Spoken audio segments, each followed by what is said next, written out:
கிறிஸ்துவுக்குள் பிரியமானவர்களே, இயேசு கிறிஸ்துவின் அன்பின் நாமத்தினாலே உங்களுக்கு அன்பின் வாழ்த்துக்கள்.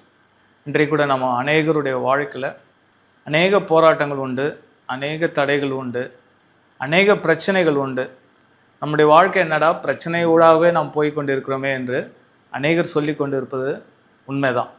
ஏனென்றால் மனுஷன் என்றாலுமே பிரச்சனைகள் இல்லாத வாழ்க்கை ஒன்றுமில்லை. அநேகர் சொல்வது வழக்கம்தானே, வீட்டுக்கு வீடு வாசற்படி என்பது. ஆம் பிரியமானவர்களே, எல்லோருடைய வாழ்க்கையிலும் போராட்டம் பிரச்சனை இருக்கும்.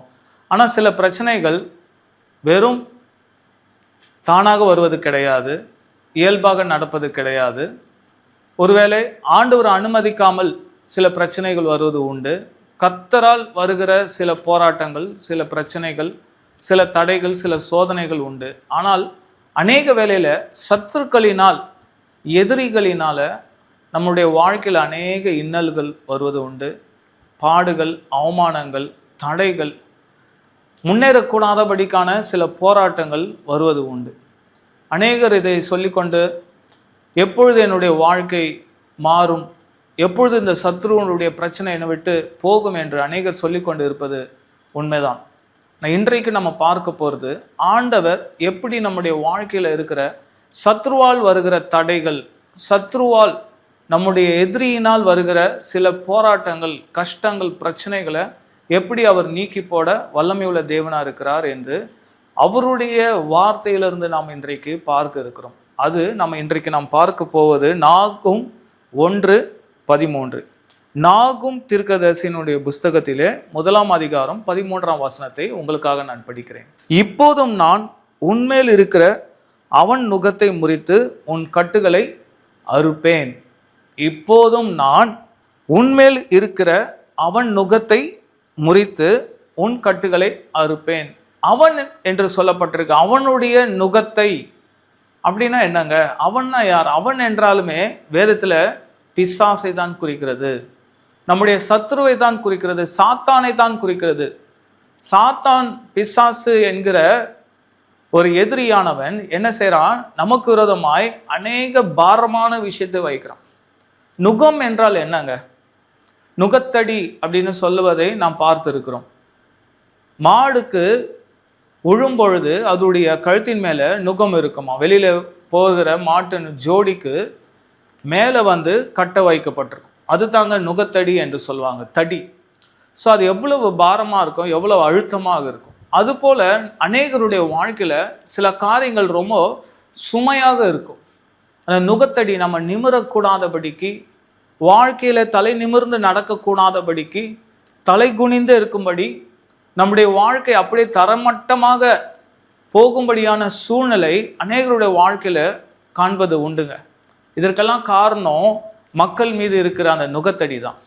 அந்த நுகத்தடி என்பது சத்ருவால் வருகிற சில போராட்டம், சில பிரச்சனை, சில தடைகள், சில அவமானங்கள். அநேகருடைய வாழ்க்கையில் அவமானமான வார்த்தைகளினாலும் நிந்தையினால கூனி குறுகி போயிருக்கிற சூழ்நிலை நான் காண்கிறேன்.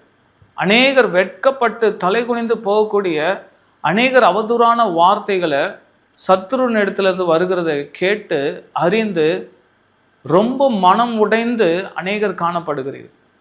நம்முடைய வாழ்க்கையில் மனுஷர்கள் சுலபமாக எதுனாலும் பேசிடலாம்.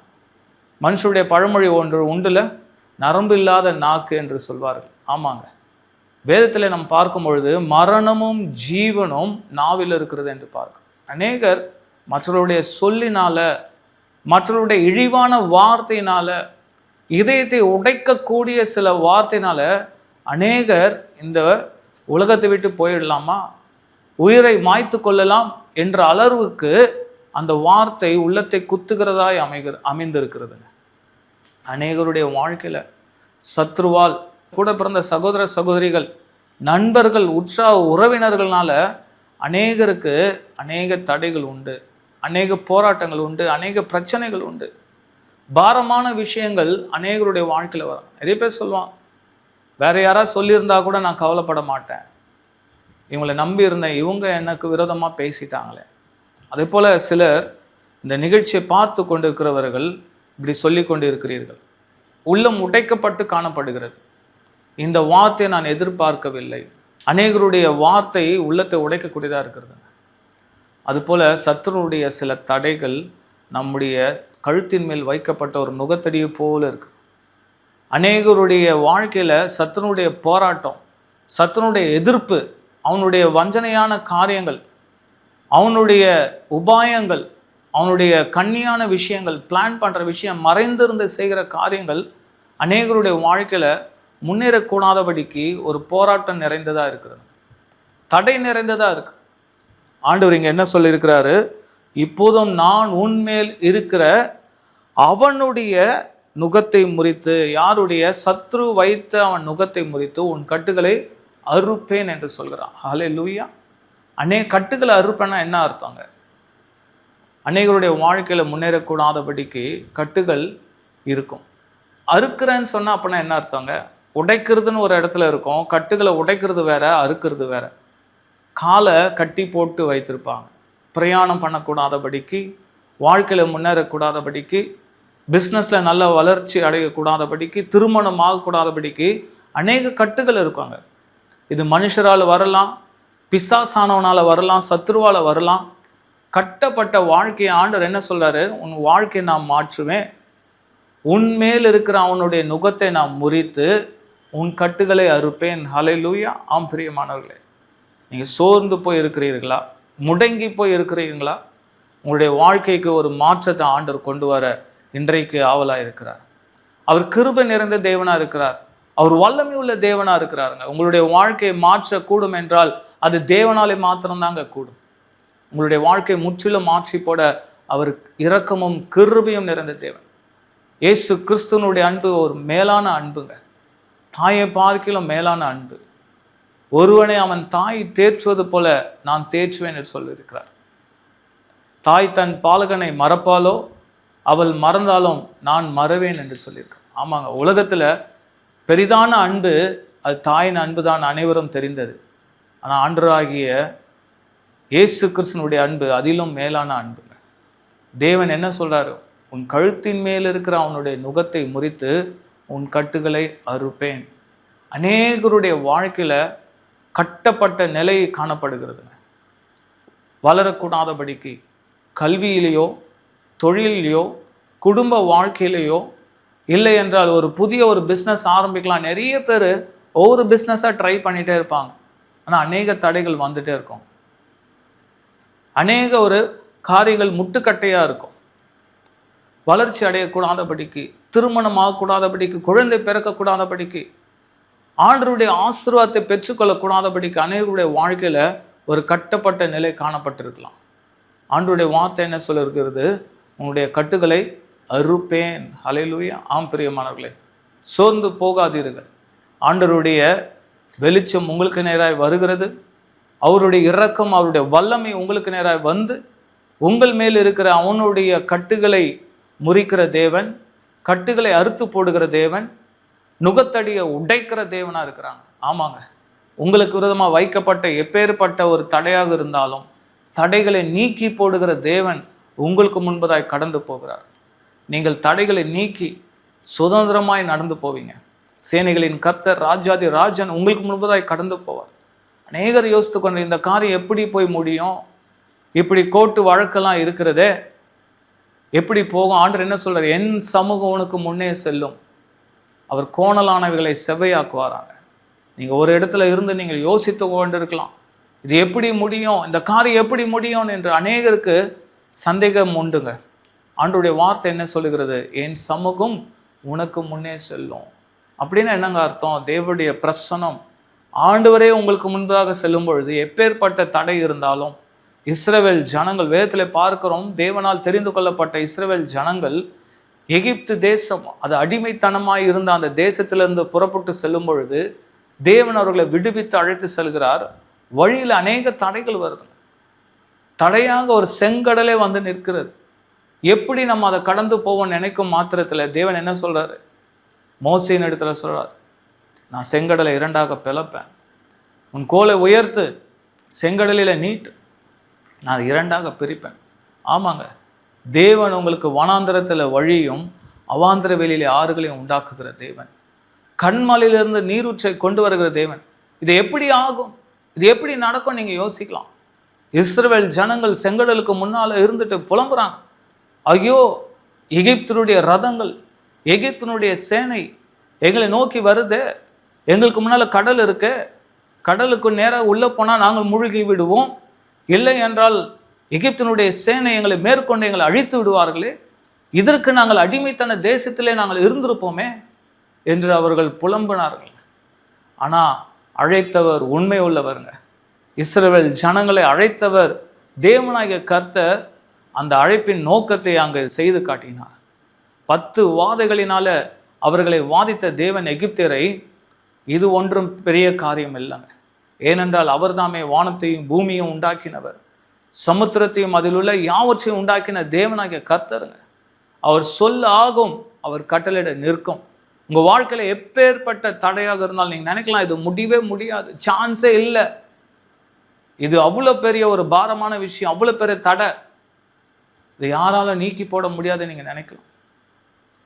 ஆனால் ஆண்டவர் எல்லாவற்றையும் மாற்றி போட வல்லமை உள்ள தேவனாக இருக்கிறார். உங்கள் வாழ்க்கையில் எதெல்லாம் தடைன்னு நினைக்கிறீங்களோ மாற்றி போடுவார். இந்த இஸ்ரவேல் ஜனங்களை செங்கடலின் ஊடாக நடக்க செய்த தேவன், சங்கீதத்தில் பார்க்கிறோம், ஒரு வெட்டாந்தரையில் நடப்பது போல அவர்கள் கடந்து போனார்கள் என்று பார்க்கிறோம். ஆம் பிரியமானவர்களே, அதிசயங்களையும் அற்புதங்களையும் ஆச்சரியமான காரியங்களை நீங்கள் பார்க்க ஆயத்தமாக இருக்கிறீர்களா? கர்த்தர் உங்களுடைய வாழ்க்கையில் எதிர்பாராத ஒரு அற்புதத்தையும் எதிர்பாராத அதிசயத்தையும் செய்ய அவர் கிருபை உள்ள தேவனாக இருக்கிறார். பிரியமானவர்களே, எல்லா தடைகளையும் நீக்கி போடுகிற தேவன், எல்லா விதமான போராட்டங்களையும் எல்லா விதமான கட்டுகளையும் நீக்கி போட்டு ஒரு நல்ல ஒரு பாதையில் நீங்கள் கடந்து போகும்படியாய் தடைகளை நீக்கி நல்ல ஒரு பாதையில் நீங்கள் கடந்து சென்று உங்களுடைய வாழ்க்கையில் அற்புதங்கள், அதிசயங்கள், ஆச்சரியமான காரியங்களை காணும்படி தேவன் செய்ய கிருபை உள்ள தேவனாக இருக்கிறார்.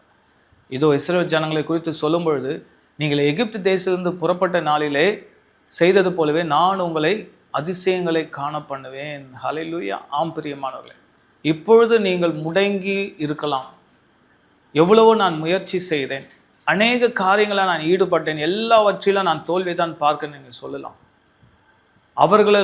இவர்களினால என்னுடைய வாழ்க்கையில் அநேக தடைகள், நான் முன்னேறக்கூடாதபடிக்கு எனக்கு சத்துருக்கள் பெருகி இருக்கிறார்கள் என்று நீங்கள் சொல்லி கொண்டிருக்கலாம். பிரியமானவர்களே, இல்லை, ஆனால் தேவன் நினைத்தால் உங்களுக்கு எப்பேற்பட்ட தடை இருந்தாலும் எப்பேற்பட்ட சத்துருக்கள் இருந்தாலும் அவைகள் எல்லாம் மாற்றி போட வல்லமையுள்ள தேவனாக இருக்கிறார். இஸ்ரவேல் ஜனங்களுக்கு முன்பதாய் இருந்த செங்கடலை 2ஆய் பிளந்த தேவன், யோர்தான் நதியிலே அவர்கள் நடக்கும்படி செய்த தேவன், எரிகோ கோட்டையை உடைத்த தேவன், உங்களுக்கு மலை போன்ற பிரச்சனை இருந்தாலும் எவ்வளவு பெரிய போராட்டம் இருந்தாலும் அவைகளை எல்லாவற்றையும் தவிடு பொடியாக நீக்கி போட வல்லமை உள்ள தேவனாக இருக்கிறார்.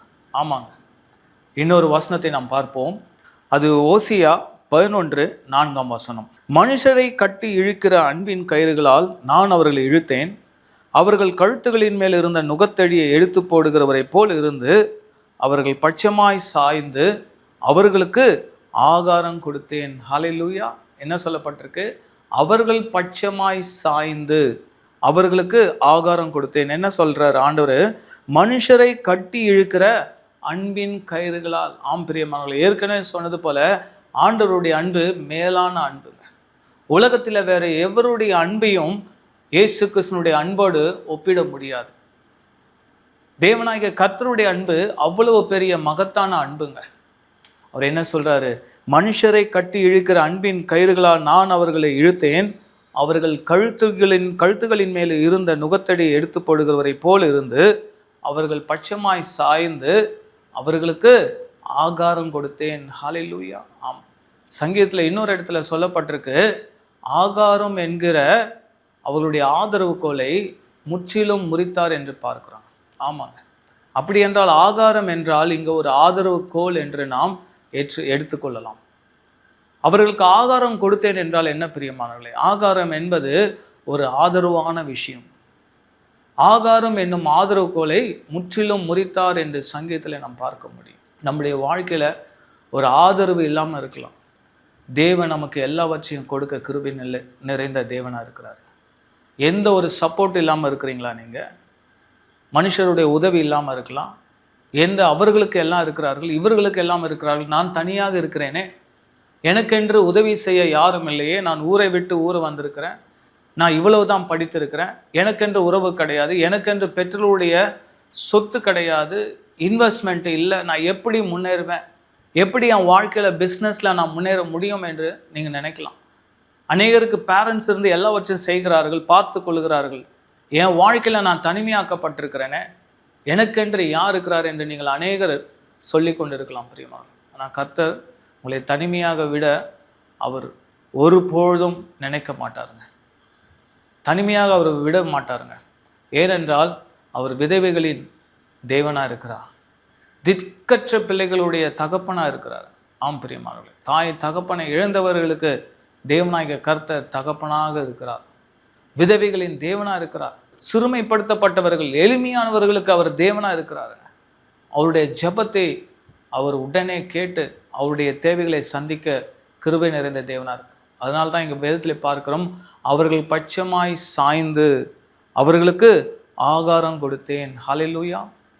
ஆகாரம் என்னும் ஆதரவு கோல் என்று பார்க்கணும். ஆமாங்க, உங்களுக்கு ஆதரவாக இருக்கிறவர் தேவன் தான். அநேகர் நீங்கள் யோசிக்கலாம், ஆதரவாக பேசுகிறதுக்கு எனக்குன்னு யாரும் இல்லையே, எனக்குன்னு ஒரு கம்ஃபர்டபுளாக பேசுகிறதுக்கு ஒருவரும் இல்லையே, என் வாழ்க்கை கசந்த நிலையிலே காணப்படுகிறது. ஆனால் உங்களுக்கு ஆதரவு யாருங்க? தேவன் தாங்க. அவர் எல்லாவற்றையும் உங்களுக்கு கொடுக்க கிருபை நிறைந்த தேவனாக இருக்கிறார். அதனால் தான் மனுஷரை கட்டி இழுக்கிற அன்பின் கயிறுகளால் நான் அவர்களை இழுத்தேன், அவர்கள் கழுத்துகளின் மேல் இருந்த நுகத்தடியை எடுத்து போடுகிறது போல இருந்து அவர்கள் பட்சமாய் சாய்ந்து அவர்களுக்கு ஆகாரம் கொடுத்தேன். உங்கள் பட்சமாய் சாய்ந்து அப்படின்னா என்ன அர்த்தங்க? உங்களுக்கு சப்போர்ட்டாக நிற்கிறார். ஹல்லேலூயா. கர்த்தர் உங்கள் பக்கத்தில் நிற்கிறாருங்க. கர்த்தரை எப்பொழுதும் எனக்கு முன்பாக வைத்திருக்கிறேன், அவர் என் வலது பாசத்தில் இருக்கிறபடியால் நான் அசைக்கப்படுவதில்லை என்று சங்கீதக்காரன் சொல்லியிருக்கான். இன்னொரு வசனத்தை பார்க்கலாம், கர்த்தரை எப்பொழுதும் எனக்கு முன்பாக வைத்திருக்கிறேன் சொன்னது போல கர்த்தர் என் பட்சத்தில் இருக்கிறார், நான் பயப்படேன், மனுஷன் எனக்கு என்ன செய்வான். ஹல்லேலூயா. ஆம் பிரியமானவர்களே, கர்த்தர் உங்கள் பட்சத்தில் இருக்கும் பொழுது நீங்கள் பயப்பட வேண்டிய அவசியம் இல்லை. ஒரு மனுஷனை உங்களுக்கு விரோதமாக எழும்ப முடியாது, ஒரு மனுஷனை உங்களுடைய வாழ்க்கையில் தடையை கொண்டு வர முடியாது. நீங்கள் கர்த்தரை எப்பொழுதும் உங்களுக்கு முன்பாக வைத்திருக்கிறீர்களா? கர்த்தர் உங்கள் பட்சத்தில் இருக்கிறார் என்பதை நீங்கள் விசுவாசிக்கிறீர்களா? சங்கீதக்காரன் அதை தான் சொல்கிறார், கர்த்தர் என் பட்சத்தில் இருக்கிறார், நான் பயப்படேன், மனுஷன் எனக்கு என்ன செய்வான். ஹல்லேலூயா. ஆம் பிரியமாக, மனுஷன் எனக்கு தடையை வைக்கிறான், இந்த சத்துருவால் எனக்கு தடை வருது, அநேக முறை நீங்கள் அதே சொல்லிட்டு இருந்தீங்கன்னா வாழ்க்கையில் முன்னேற முடியாதுங்க. கர்த்தரை நோக்கி பாருங்கள். கர்த்தர் எப்பொழுதும் உங்கள் பட்சத்தில் இருக்கிறாரா? கர்த்தரை எப்பொழுதும் எனக்கு முன்பாக நான் வைத்திருக்கிறேன் என்று நீங்கள் எப்பொழுதும் யோசித்து கொண்டு இருக்கிறீர்களா? சங்கீதக்காரன் சொல்லுகிறது போல, கர்த்தரை எப்பொழுதும் எனக்கு முன்பாக வைத்திருக்கிறேன், அவர் என் வலது பாசத்தில் இருக்கிறபடியால் நான் அசைக்கப்படுவதில்லை. ஹல்லேலூயா. ஆம் பிரியமானவர்களே, கர்த்தரை நீங்கள் உங்களுக்கு முன்பாக வைத்திருக்கும் பொழுது, கர்த்தர் உங்கள் பட்சத்திலே இருக்கும்படி நீங்கள் அவரை அழைக்கும் பொழுது, அவர் உங்கள் பட்சத்தில் இருப்பார் என்றால் நீங்கள் ஒருவரை குறித்து நீங்கள் கலங்க வேண்டிய அவசியம் இல்லை. ஒரு மனுஷனையும் குறித்து நீங்கள் பயப்பட வேண்டிய அவசியம் இல்லைங்க. இந்த மனுஷனால், இந்த கம்பெனினால், இந்த ஆர்கனைசேஷனால் எனக்கு தடை வந்துடும், பிரச்சனை வந்துடும், போராட்டம் வந்துடும் நீங்கள் ஒரு பொழுதும் நினைக்க வேண்டாம். ஏனென்றால் கர்த்தர் உங்கள் பட்சத்தில் இருக்கிறார். நான் அவர்கள் பட்சமாய் சாய்ந்து. ஹல்லேலூயா. ஆம் பிரியமா, கர்த்தரை நோக்கி பார்க்கும் பொழுது, கர்த்தரையே சார்ந்து இருக்கும் பொழுது, கர்த்தரும் உங்களுக்கு அவர் சாய்ந்து இருக்கிறார். உங்கள் பட்சமாய் அவர் சாய்ந்து இருப்பார். உங்களுக்காக எப்பொழுதும் சப்போர்ட்டாக நிற்பாருங்க. He will stand for you. ஹல்லேலூயா. ஆம் பிரியமானவர்களே, உங்களுக்காக நிற்கிற ஒரு தேவன் என்றால் அது கர்த்தராகிய இயேசு கிறிஸ்து தான். அவர் நேற்றும் இன்றும் என்றும் மாறாத தேவனாக இருக்கிறார், ஒருபோதும் கைவிடாத தேவனாக இருக்கிறார். யோசுவா தனிமையாக்கப்பட்டிருந்தார். மோசே தேவனால் அடக்கம் பண்ணப்பட்ட பிறகு, மோசே போன பிறகு யோசுவா கலங்கி நிற்கிறார். இப்பேற்பட்ட முறுமுறுப்புள்ள இந்த இஸ்ரவேல் ஜனங்களை நான் எப்படி நடத்தி செல்லுவேன், இவர்களை எப்படி நான் நடத்துவேன்? என்னுடைய தலைவன் மோசே இருக்கும் பொழுது அவருக்கு நான் கூட இருந்தேன், இப்பொழுது எனக்கு யாரும் கூட இல்லையே அப்படின்னு இருக்கும் பொழுது ஆண்டவர் என்ன சொல்கிறார்? யோசுவா, நான் உனக்கு கட்டளையிடவில்லையா? பலங்கொண்டு திடமானதாயிரு, திகையாதே, கலங்காதே, நீ போகும் இடமெல்லாம் உன் தேவனாய் கர்த்தர் உன்னோட கூட இருக்கிறார் என்று சொல்லியிருக்கிறார். அது மாத்திரம் இல்லைங்க, நீ உயிரோடு இருக்கும் நாளெல்லாம் ஒருவனும் உனக்கு முன்பாக எதிர்த்து நிற்பதில்லை. நான் மோசையோடு இருந்தது போல உன்னோடு கூட இருப்பேன். நான் உன்னை விட்டு விலகுவதும் இல்லை, உன்னை கைவிடுவதும் இல்லை என்று சொல்லியிருக்கார். ஆம் பிரியமானவர்களே, மோசையோடு இருந்த தேவன், யோசுவாவோடு இருந்த கர்த்தர் உங்களோடு கூட இருக்கிறார். நீங்கள் உயிரோடு இருக்கும் நாளெல்லாம் ஒருவனும் உங்களுக்கு முன்பாக எதிர்த்து நிற்பதில்லை. தேவனாகிய கர்த்தர் மோசையோடும் யோசுவாவோடும் இருந்தது போல உங்களோடும் கூட இருப்பாருங்க. ஆம் பிரியமானவர்களே, அவர் உங்கள் பட்சமாய் சாய்ந்து உங்களுக்கு ஆகாரம் கொடுக்கிற தேவனாக இருக்கிறார். உங்களுடைய நுகத்தடிகளை நீக்கி போடுகிற தேவனாக இருக்கிறார். உங்களுடைய நுகத்தடிகளை உடைத்தெறிந்து உங்களை கட்டி வைத்திருக்கிற அந்த கட்டுகளை அறுத்து போடுகிற தேவனாக இருக்கிறார். ஆம் பிரியமானவர்களே, இன்றைக்கு இதை நீங்கள் மனதில் வைத்து கொள்ளுங்கள். சத்ரு உங்களுக்கு விரோதமாய் எப்பேற்பட்ட ஒரு சூழ்ச்சியை செய்திருந்தாலும், உங்களுக்கு விரோதமாக மறைந்திருந்து சில சூழ்ச்சிகளை செய்திருந்தாலும், சத்ருனுடைய எல்லா விதமான உபாயங்களை கர்த்தர் அபத்தமாக்கி போடுவார். ஹல்லேலூயா. ஆம் பிரியமா, அதெல்லாம் வீணாக போயிடுவாங்க. சத்ருனுடைய பிளான்ஸ் எல்லாத்தையும் வீணாக்கி விடுவார். நீங்கள் ஒன்றுக்கும் கலங்க வேண்டாம், ஒன்றுக்கும் நீங்கள் திகைக்க வேண்டாம், ஒன்றையும் குறித்து நீங்கள் பயப்பட வேண்டாம். பிரியமானவர்களே, என்றென்றைக்கும் தேவன் உங்களை கைவிடாதவராய் இருக்கிறார். இங்கே நம்ம பார்த்த பிரகாரம் மனுஷரை கட்டி இழுக்கிற அன்பின் கயிறுகளால் நான் அவர்களை இழுத்தேன். தேவனுடைய அன்பு தாங்க உங்களை இழுத்திருக்கிறது. தேவனுடைய அன்பின் கயிறுகளால் நீங்கள் இழுக்கப்பட்டிருக்கிறீர்கள்.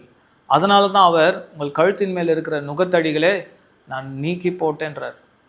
அவர்கள் கழுத்துகளின் மேல் இருந்த நுகத்தடியை எடுத்து போடுகிற போல் இருந்து அவர்கள் பட்சமாய் சாய்ந்து அவர்களுக்கு ஆகாரம் கொடுத்தேன். ஹல்லேலூயா. ஆம் பிரியமானவர்களே, இன்னொரு வசனம் இப்படியாய் சொல்லுகிறது.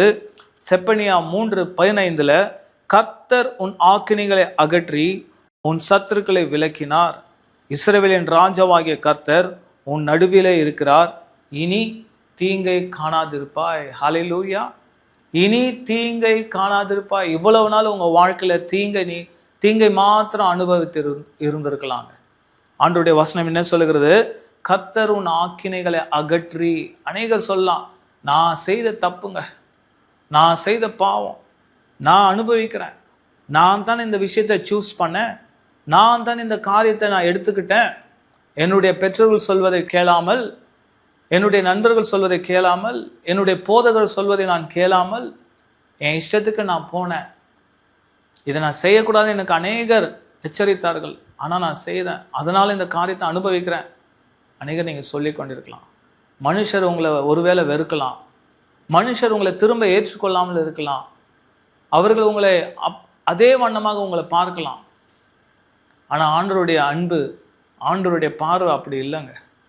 அவர் நம்மை எல்லா ஆக்கினைக்கும் விலக்குகிற தேவனாக இருக்கிறார். நம்முடைய எல்லா விதமான பாவங்களை மன்னிக்கிற கிருபை உள்ள தேவனாக இருக்கிறார். நம்முடைய தேவனாகிய கர்த்தரிடத்தில் இரக்கங்களும் மன்னிப்புகளும் உண்டுங்க. தேவனுடைய சமூகத்தில் நீங்கள் உங்களுடைய வாழ்க்கையை நீங்கள் கொடுக்கும் பொழுது ஒரு புதிதான வாழ்க்கையை மாற்ற அவர் கிருபை உள்ள தேவனாக இருக்கிறார். உங்களுடைய வாழ்க்கையை மாற்றி போடுவாருங்க. அப்படிதான் இந்த வார்த்தையும் சொல்லுகிறது. கர்த்தர் உன் ஆக்கினைகளை அகற்றி உன் சத்துருக்களை விலக்கினார். ஹல்லேலூயா. அதான் நம்ம பார்க்குறோம். எனக்கு சத்துரு பெருகி இருக்கிறான், சத்துருக்கள் இருக்கிறாங்க, போராட்டம் இருக்கு நீங்கள் சொல்லலாம். ஆனால் ஆண்டவர் என்ன சொல்லாரு? உன் கழுத்தின் மேல் இருக்கிற அவனுடைய நுகத்தடியை நான் நீக்கி போட்டுட்டேன், அவனுடைய கட்டுகளை நான் அறுத்துட்டேன். இறுதியாக என்ன சொல்லப்பட்டிருக்கு வேத வசனம்? அவனையே நான் விலக்கினேன், அவன் இனி உன் வாழ்க்கையில் குறுக்கிட போவதில்லை, அவன் இனி உங்கள் வாழ்க்கையில் வருவது கிடையாது. உங்களுடைய வாழ்க்கையை முற்றிலும் அவர் மாற்றி போடுகிறார். ஆகவே தேவனுடைய அன்பிற்கு நேராக நீங்கள் செல்லும் பொழுது, அவருடைய பட்சத்தில் நீங்கள் இருக்கும் பொழுது, தேவனை எப்பொழுதும் உங்களுடைய அருகாமையில் நீங்கள் வைக்கும் பொழுது, நீங்கள் ஒன்றுக்கும் ஒருவனை குறித்தும் நீங்கள் கலங்கவோ பயப்படவோ வேண்டிய அவசியம் இல்லை. சங்கீதக்காரன் சொன்னது போல, கர்த்தர் என் பட்சத்தில் இருக்கிறார், நான் பயப்படேன், மனுஷன் எனக்கு என்ன செய்வான். ஆம் பிரியமானவர்களே, ஆண்டவர் என்ன சொல்றாரு? உன் சத்துருக்களை விலக்கினேன். உங்களுடைய சத்துருக்களை அவர் விலக்கி போட்டாருங்க. இஸ்ரவேலின் ராஜாவாகிய கர்த்தர் உன் நடுவிலே இருக்கிறார், இனி தீங்கை காணாதிருப்பா. இவ்வளோ நாள் நீங்கள் நட்டத்தை தான் பார்த்துருக்கலாம், உங்கள் வாழ்க்கையில் நஷ்டத்தை மாத்திரம், இழப்பை மாத்திரம் பார்த்துருக்கலாம். அநேகர் உறவுகளை இழந்து காணப்படுகிறீர்கள். ரிலேஷன்ஷிப் அநேகருடைய வாழ்க்கையில் பிரேக் ஆகிருக்கலாம். அநேகருடைய உறவுகள், குடும்ப உறவுகள் முறிந்து போயிருக்கலாம். அநேகர் உங்களை விட்டு போயிருக்கலாம். அநேகர் உலகத்தை விட்டு கூட போயிருக்கலாம், தனியாக காணப்படலாம். ஆனால் ஆண்டவருடைய அரவணைப்பு உங்களுக்கு நேராக வந்து கொண்டு இருக்கிறதுங்க. இனி உங்கள் வாழ்க்கையில் தீங்கை நீங்கள் பார்ப்பது கிடையாதுங்க. ஏனென்றால் செப்பனியா 3:20 இன்னொரு வசனம் சொல்லப்பட்டிருக்கு. அடுத்த பகுதியில், உங்கள் கண் காண நான் உங்கள் சிறையிருப்பை திருப்பும் பொழுது பூமியில் உள்ள சகல ஜனங்களுக்குள்ளும் நான் உங்களை கீர்த்தியும் புகழ்ச்சியுமாக வைப்பேன் என்று கர்த்தர் சொல்கிறார். ஹல்லேலூயா. புகழ்ச்சியும் கீர்த்தியுமாக. இவ்வளவு நாளாக நீங்கள் எதற்காக காத்திருந்தீர்களோ, எனக்கென்று ஒரு ரெக்கக்னிஷன் இல்லை, எனக்கென்று ஒரு அங்கீகரிப்பு இல்லை, எனக்கென்று ஒரு ஐடென்டிட்டி இல்லை, உங்களுக்குன்னு ஒரு அடையாளம் இல்லாமல் இருக்கலாம், உங்களுக்கு எல்லா திறமைகளும் இருக்கும், நீங்கள் உண்மையாக உழைத்திருக்கலாம், உண்மையான அன்பை நீங்கள் மற்றவர்களுக்கு கொடுத்துருக்கலாம், உண்மையாக நீங்கள் பணியாற்றிருக்கலாம், ரொம்ப சின்சியராக இருந்திருக்கலாம். ஆனால் அதற்கான ரிவார்டு இல்லாமல் இருக்கலாம். ஆனால் ஆண்டவரிடத்தில் நீங்கள் வரும்பொழுது, கர்த்தர் உங்கள் பட்சத்தில் இருக்கும் பொழுது எல்லாவற்றையும் அவர் செய்ய வல்லவராக இருக்குது. அதுதான் செப்பனியா 3:20 பார்க்கிறபடி, உங்கள் கண் காண நான் உங்கள் சிறையிருப்பை திருப்பும் பொழுது பூமியில் உள்ள சகல ஜனங்களுக்குள்ளும் நான் உங்களை கீர்த்தியும் புகழ்ச்சியுமாக வைப்பேன் என்று கர்த்தர் சொல்கிறார். ஹல்லேலூயா. ஆம் பிரியமானவர்களே, உங்களுடைய வாழ்க்கையில் புகழ்ச்சியும் கீர்த்தியும் வரும். உங்கள் பேரை அவர் பெருமைப்படுத்த வல்லமை உள்ள தேவனாக இருக்கார். உங்களுடைய வாழ்க்கை முடிந்து போயிட்டு என்று சொல்லலாம். உங்களுடைய வாழ்க்கையில் முற்றிலுமான மாறிய ஒரு வாழ்க்கை, ஒரு எழுச்சி நிறைந்த ஒரு புகழ்ச்சி உள்ள வாழ்க்கை. உங்களுடைய பேர் புகழ்ச்சி கீர்த்தி பெருகும். ஆண்டவருடைய ஆசீர்வாதம் உங்களுக்கு எப்பொழுதும் நிச்சயம் உண்டு. கர்த்தரை நோக்கி பார்ப்போம். ஹல்லேலூயா. கர்த்தாவை துதிக்கிறோம். பிதாவாகிய தேவனே, இயேசு கிறிஸ்துவின் நாமத்தினாலே உங்களுடைய பார்த்து வருகிறோம். இப்பொழுது ஆண்டவரே, உங்களுடைய வார்த்தை நாங்கள் தியானிக்க நீர் கிருபை செய்திருக்க நன்றி செலுத்துகிறோம். உம்முடைய ஜனங்களை நீர் ஆசீர்வதிக்கிறவர், எல்லா கட்டுகளிலிருந்து விடுவிக்கிற தேவன். ஆண்டவரே, சத்துருனுடைய நுகத்தடியை நீர் நீக்கி போட்டு உடைத்தெறிந்து அவனுடைய கட்டுகளை நீர் அறுக்கிற தேவனாக இருக்கிறீர். அதற்காக ஸ்தோத்திரம் ஆண்டவரே. தேவனே, ஒவ்வொருவோடு நீர் கூட இருக்கிறீர். உடைய ஜனங்களோடு கூட இருக்கிறீர். உடைய பிள்ளைகளோடு கூட இருக்கிறீர். நீர் கூட இருந்து அவர்கள் எல்லா தீங்குக்கு விலக்கி காக்கிற தேவனாக இருக்கிறீர். அவர்கள் புகழ்ச்சியும் கீர்த்தியும் பெருகும்படி செய்கிறீரே, உமக்கு ஸ்தோத்திரம். துதி கன மகிமை கர்த்தாவே உமக்கு ஒருக்கே செலுத்துகிறோம். இயேசு கிறிஸ்துவின் நாமத்தில் ஜெபிக்கிறோம் பிதாவே. Amen. Hallelujah. Praise the Lord.